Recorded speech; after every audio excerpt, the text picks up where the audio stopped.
আপনারা হয়তো আমার সম্পর্কে একটা কৌতুক শুনিছেন। আমি শিওর আমি নাকি জামাত ইসলামের কাফের শাখার আমির। আমার হেটাররা আমাকে এইভাবেই ডাকে মাঝে মাঝে। আগে আওয়ামী লীগ আর বামেরা ডাকতো, এখন বিএনপি ওয়ালারও ডাকে। কিছুটা বিদ্রুপ থাকলেও এটা আমার হেটারদের অসহায়ত্ব এক ধরনের। আগে শুধু আওয়ামী লীগ, বাম আর ইন্ডিয়ার শত্রুতা মোকাবেলা করতে হইতো। এখন শত্রুর তালিকায় যুক্ত হয়েছে ফন্দের আলো, দিল্লি স্টার, আর্মির দুর্বৃত্ত জেনারেলরা, শহীদুল আলমের মতো সুশীল, ডেভিড বার্গম্যানের মতো বিদেশি সাংবাদিক, আর বিএনপির পুরা র্যাঙ্ক অ্যান্ড ফাইল। আলহামদুলিল্লাহ, শত্রুরাই আমার ক্ষমতা বাড়াই দিচ্ছে। আমার শত্রু ভাগ্যকালে ঈর্ষণীয়। শত্রুরা যখন আপনার বয়ানের জবাব দিতে পারে না, তখন সে আপনার এই ক্যারিকেচার বানাইতে চায় অথবা ধ্বংস করতে চায়। তাই পরিষ্কার করে বলি যে আমি তো মুসলমানরা জানেন, আমি বলি আমি বাংলাদেশি হিন্দু।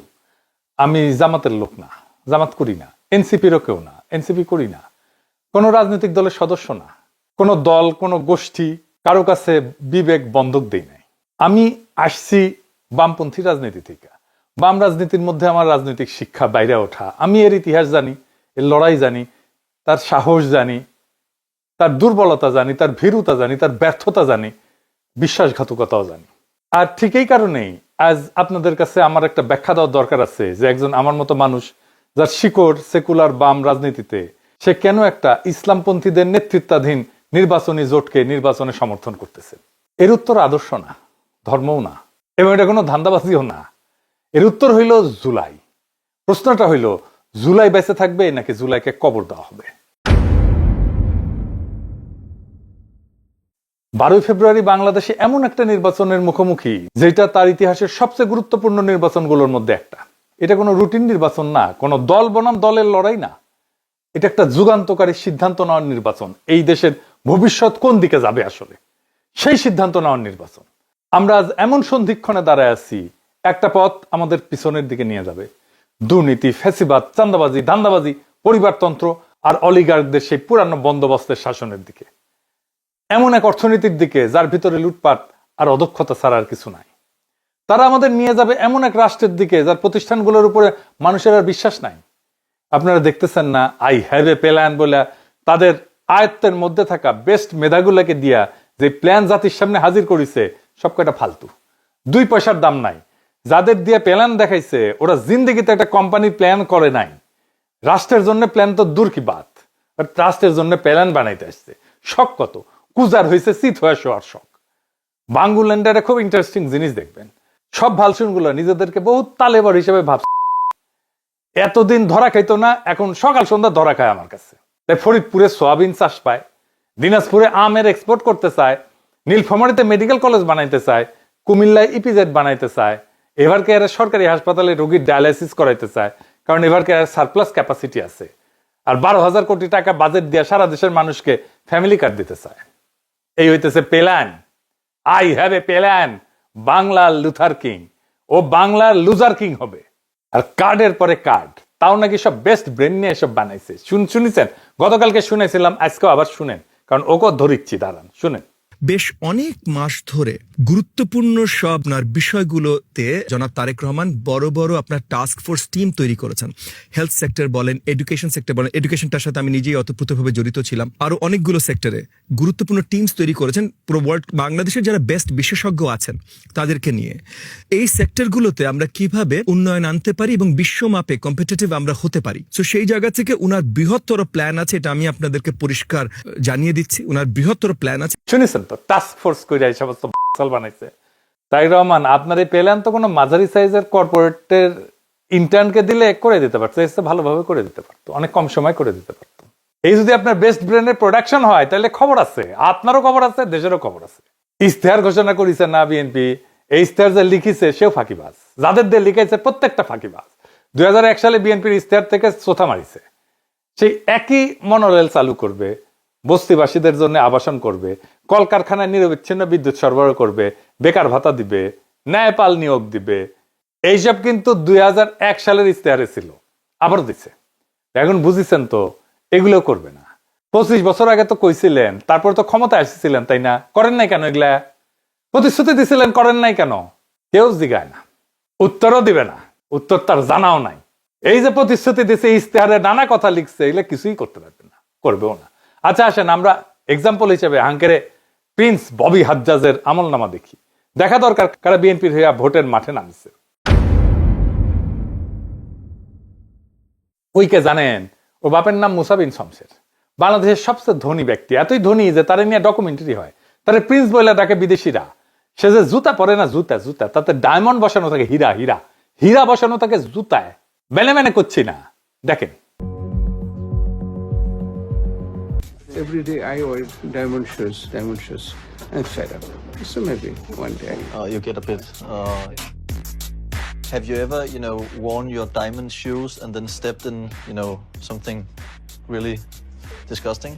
দেখেছেন তার জুতা ঘড়ি রাখার জন্য কত বড় বড় বাক্স, সেগুলো আবার টেনে নিয়ে আসে কত লোক। দেখেন সব ব্র্যান্ডেড ঘড়ি, রোলেক্স কোম্পানি ঘড়ি আর কিবা কিবা কোম্পানি ঘড়ি, নামও জানি না সবগুলার। এ দেখেন নিজের হাতে খায় না, খাওয়াই দিতে হয়। দেখিসাও নেকু রে নেকু, ডুডু খাও ঢেকু ঢেকু, হ্যাঁ মুখ মুছে দিচ্ছে। দেখিছেন, দেখেন সেই মুখ মুছে দেওয়ার জন্য পিছে দাঁড়ায় আছে কতজন, দেখেন দেখিসাও উই হ্যাগে সুসে কিনা নিজে নিজে, আমার সন্দেহ আছে। এটা নারীর ক্ষমতায়ন। খাওয়ার টাইমে পিছে দাঁড়ায় থাকবি আর মুখ মুছে দিবি বড় লোকের। এটা কর্মজীবী নারী নাকি এটা দাসত্ব, নাকি এটা সম্পদের অশ্লীল প্রকাশ? এইটাকে সে কেমনে কামাইছে জানেন? অস্ত্র ব্যবসা কইরা। জি জি জি ঠিকই শুনেছেন, অস্ত্র ব্যবসা কইরা। তার পলা হইতেছে ববি হাজ্জাজ। সালাম কেমনে দিতে হয় সেটাও শিখে নাই। দেখেন বছরে সালাম দেয় না, নির্বাচন যখন আসে হায় রে সালাম, সালাম দিতে দিতে আসসালামু আলাইকুম, এই এত সময় বলবে কতক্ষণ, খালি কয় চালকুম চালকুম, তাড়াতাড়ি হয়ে যায়। এই সুপার রিচের পোলার ক্যান্ডাস দিতে সে খাইছিল, কারণ ওর বোনের বিয়ে দিছে শেখ সেলিমের ছেলের সাথে। এবার বুঝেছেন তো রসুনের সব এক জায়গায়, বুঝেছেন তো এইটাই সেই এলিট এস্টাবলিশমেন্ট, সবগুলা কি এক জায়গায় বান্দা। এই সম্পদ রক্ষা করা লাগবি না, তাই রাজনীতি। হাসিনার বিরুদ্ধে রাজনীতি করছে যেন দুঃসময় বেআইরে প্রোটেক্ট করতে পারে। আওয়ামী লীগের রাজনীতিতে তারেক রহমান তো এমনিতে আনতে চায় না, এই যে এগুলোর জন্য আনতে চায়। এই ববি হাজ্জাজের বাসায় আপনি ঢুকতে পারবেন? ঢুকতে দিবে আপনারে? পারবে না। ওই টাকা সেটা এমপি হবি, ওই ধান্দা করিছে, অত সুজা না। টাকা নেন, অসুবিধা নাই, কিন্তু ভোট দিবেন মামুনুল হককে। হ্যাঁ বুঝি চাও, রিক্সা মার্কে খালি সিল মারো রে সিল মারো, রিক্সা মার্কাত সিল মারো। যে আপনার স্বপ্ন জানে, কল্পনা জানে, দুঃখ জানে, বেদনা জানে, যে সত্যিকার অর্থে আপনার প্রতিনিধি হইতে পারে। আপনি নিজেই বিবেচনা করেন মুসা বিন শমসেরের ছেলে আপনার প্রতিনিধিত্ব করার যোগ্যতা রাখে কিনা। না, মামুনুল হক রাখে, সে তো আপনারই লোক। এই ববি হাজ্জাজেরা সেই পথের পথিক, যেই পথে তারেক রহমান আর ধানের শীষ আমাদেরকে নিয়ে যেতে চায়। আর কোন পথ আছে? আর একটা পথ আছে, যেই পথ সামনে যায়, ভবিষ্যতের দিকে যায়, জাতিকে ভবিষ্যতের দিকে নিয়ে যায়, একটা নতুন সময়ের দিকে নিয়ে যায়, যেখানে জুলাইয়ের চেতনা বেঁচে থাকে, জুলাই জিন্দা থাকে এবং জনগণের স্বপ্নের রাষ্ট্রের বদলের দাবি জুলাইয়ের চেতনা বাস্তবায়িত হয়। আজ তো জুলাই নিজেই ঝুঁকিতে আছে, জুলাই বিপ্লব আর জুলাই যোদ্ধারা। আজকে প্রশ্ন, আমরা কি জুলাইকে কবর দেব, না আবার পুরনো ব্যবস্থার কাছে আত্মসমর্পণ করব? নাকি বড় লোক রাজনীতিবিদ, লুটেরা, ব্যবসায়ীর দুর্নীতিগ্রস্ত আমাদের লুটপাট অব্যাহত থাকবে? নির্বাচনের দিন যতই ঘনায় আসতেছে সব দলই অনেক ভালো ভালো কথা কইছে, তাই না? তাদের বক্তব্যগুলো শুনলে মনে হয় বাহ কি চমৎকার কথা, একই ভাষার কথা। তারা কি করছে, কে বেশি বিপজ্জনক, কে বেশি অযোগ্য, কাকে বিশ্বাস করা যায় না, কে সেই 1971 স্বাধীনতার বিরোধিতা করেছিল, ওরে বাপ রে, এই গানই ফাঁদ। নির্বাচনের আগে ভালো কথা বলা খুবই সহজ। পুরুষ মানুষের কুরকুরে উঠলে বউরে কয় না, দেখিছো কত সুন্দর চাঁদ উঠিছে, উনকে আর কি। ইলেকশন আসলে যত সার্কাস শুরু হয় রাজনৈতিক দলগুলায়, কিন্তু নাগরিকদের কাজ হচ্ছে প্রশ্ন করা। আমাদের কঠিন প্রশ্ন করতে হবে এই রাজনৈতিক দলগুলোতে কারা এই দলগুলোর পেছনে আছে, কোন পরাশক্তি, কোন আন্তর্জাতিক শক্তি, কারা টাকা দেয়, এদের ক্ষমতা আসে কোথায় থেকে, প্রার্থীরা কারা, তাদের রেকর্ড কি, এবং সবচেয়ে গুরুত্বপূর্ণ তারা আদৌ সংস্কার বাস্তবায়ন করতে পারবে কি না বা করতে চায় কিনা। এই জায়গাটা কথা খুব পরিষ্কার করে বলা দরকার। এই নির্বাচন আদর্শ বনাম আদর্শের লড়াই না, এটা ধর্ম বনাম ধর্ম নিরপেক্ষতার লড়াই না, এটা আসলে স্টেট ক্যাপচার বরং স্টেট রিপেয়ার, এইটার লড়াই। রাষ্ট্র ক্ষমতা দখল করে লুটপাট আগের শাসন চালানো আর রাষ্ট্র পুনর্গঠনের লড়াই, এই দুইটা জিনিস। একদিকে আছে এমন দলগুলা যারা রাষ্ট্রকে আগেই দখল করে ফেলছে, ব্যবসা দিয়া, আমলাতন্ত্র দিয়া, পরিবারতন্ত্র দিয়া, পুরনো সিস্টেমের উপরে দখল দিয়া, আগের ব্যবস্থার সাথে সিস্টেম কইরা।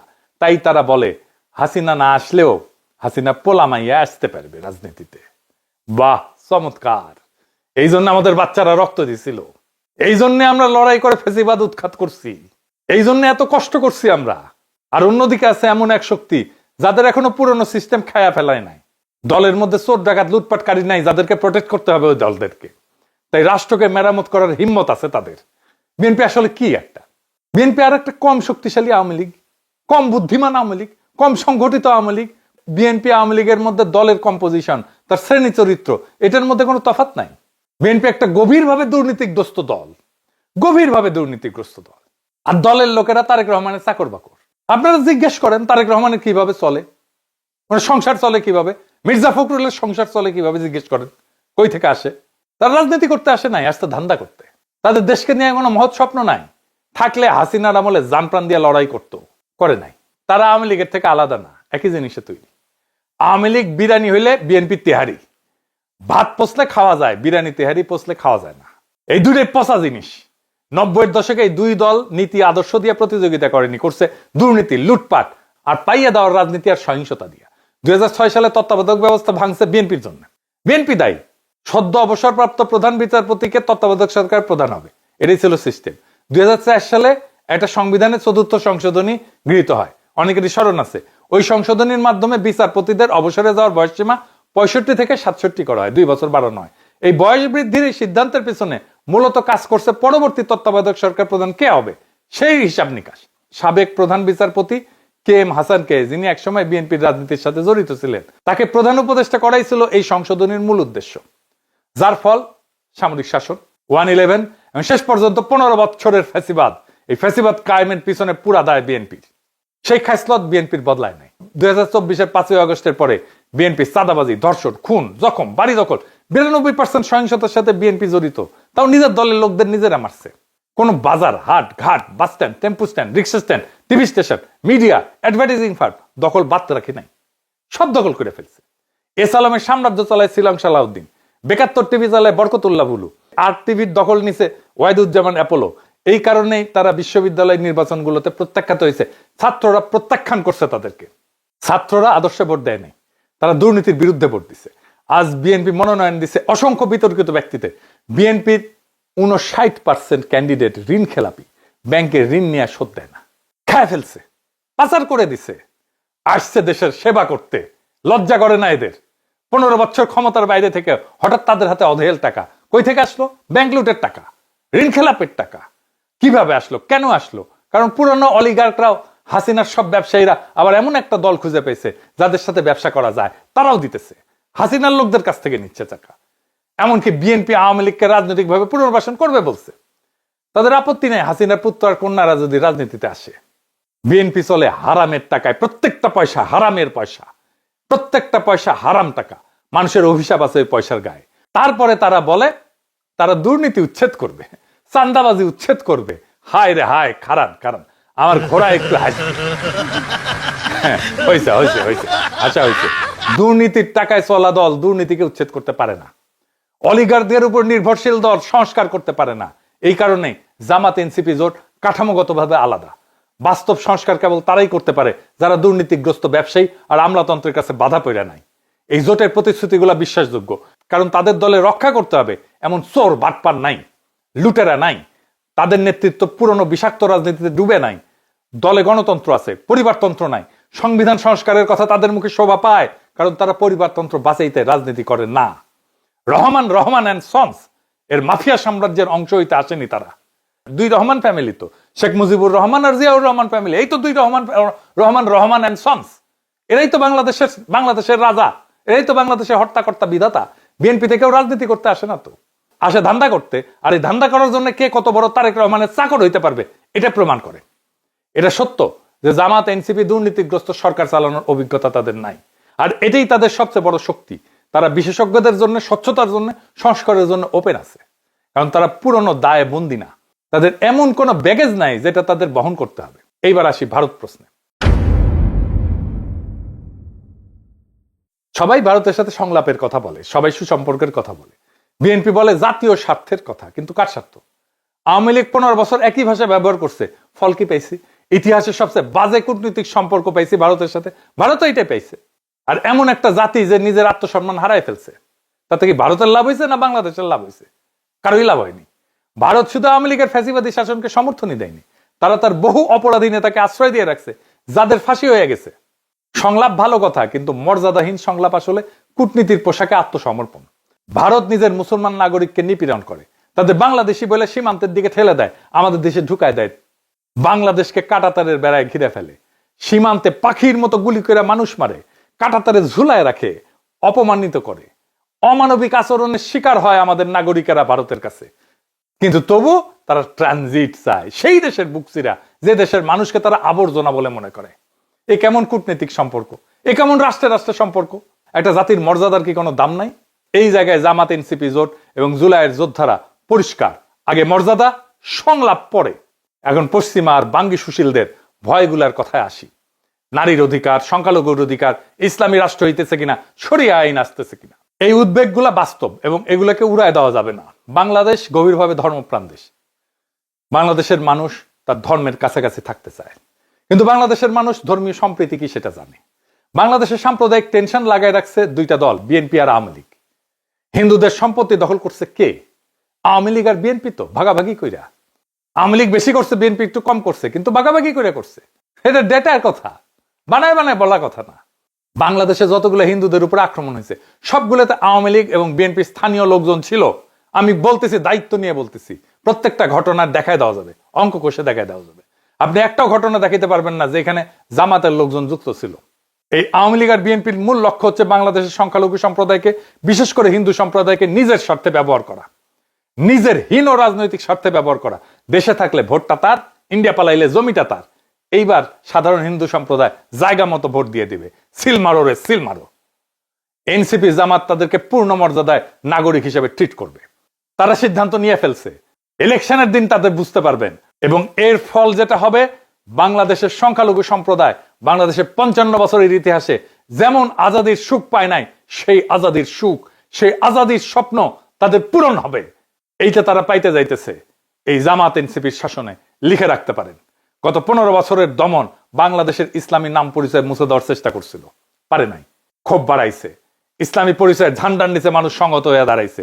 যদি এবার মানুষের আকাঙ্ক্ষাকে বাধা দেওয়া হয়, ইসলাম ঠেকানোর নামে, ইসলামী রাষ্ট্র ঠেকানোর নামে গণরায়কে যদি প্রতিফলিত হইতে না দেওয়া হয়, তাহলে বাংলাদেশ একটা দীর্ঘমেয়াদী রক্তাক্ত সংঘাতের দিকে যাবে, যা আমাদের কারোই নিয়ন্ত্রণে থাকবে না। এই নির্বাচন ধর্মীয় আইন চাপানোর জন্য না, এটা এমন একটা জোট গঠনের প্রশ্ন যারা জুলাইয়ের সংস্কার আকাঙ্ক্ষা সম্পন্ন করতে পারে। নারীর অধিকার, সংখ্যালঘুর নিরাপত্তা, সংবিধানের সীমার উপরে কোনো আঘাত সহ্য করা হবে না। পরিষ্কার, প্লেন অ্যান্ড সিম্পল। আমরাই ঢাল হয়ে দাঁড়াবো। আজ আমাদের সামনে সিদ্ধান্ত স্পষ্ট। দল বনাম দল না, স্লোগান বনাম স্লোগান না, বরং দুর্নীতিগ্রস্ত অতীতে ফেরা নাকি জুলাই যা শুরু করছিল তা সম্পন্ন করা, এটাই এখন প্রশ্ন। জুলাই শুধু প্রতিবাদ ছিল না, জুলাই ছিল এক ঘোষণা। দেশের নাগরিক কারো প্রজা না, মর্যাদা দর কষাকষির বিষয় না, ক্ষমতা জনগণের কাছে জবাবদিহি করবে। বাংলাদেশ কোনো পরিবারের জমিদারি না। জুলাইয়ের প্রতি দায়বদ্ধতা, মর্যাদার প্রতি দায়বদ্ধতা, সংস্কারের প্রতি দায়বদ্ধতা, এগুলো কোনো বিমূর্ত ধারণা না। এইগুলা প্রত্যেকটা বাংলাদেশী নাগরিকের আজাদির ভিত্তি। দুর্নীতি থেকে আজাদি, ভয় থেকে আজাদি, পরিবারতন্ত্রের নিগড় থেকে আজাদি, চাঁদাবাজি থেকে আজাদি, অপমান থেকে আজাদি, দেশকে ধান্দার লুটপাটের জায়গা ভাবা এই রাজনীতি থেকে আজাদি। আজাদি মানে ভিক্ষার রাজনীতি না, যে আমাকে কার্ড ধরায় দেবে আর মাসে মাসে খয়রাতি দিবে। আজাদি মানে রাষ্ট্রের কাছে হাত পেতে থাকা না। আজাদি মানে নাগরিক হিসেবে মাথা উঁচু করে দাঁড়ানো। নারী, পুরুষ, সংখ্যালঘু, সংখ্যাগুরু আইনের সামনে সমান। বাংলাদেশের রাষ্ট্রের সামনে, সংবিধানের সামনে সবার অধিকার সমান। নিজের মর্যাদায় নিরাপদ। জুলাইয়ের জন্য, মর্যাদার জন্য, সংস্কারের জন্য, আজাদির জন্য জামাত এনসিপি জোটকে এই নির্বাচনে জিততেই হবে, এর কোনো বিকল্প নাই। ইনকিলাব জিন্দাবাদ, আজাদি জিন্দাবাদ।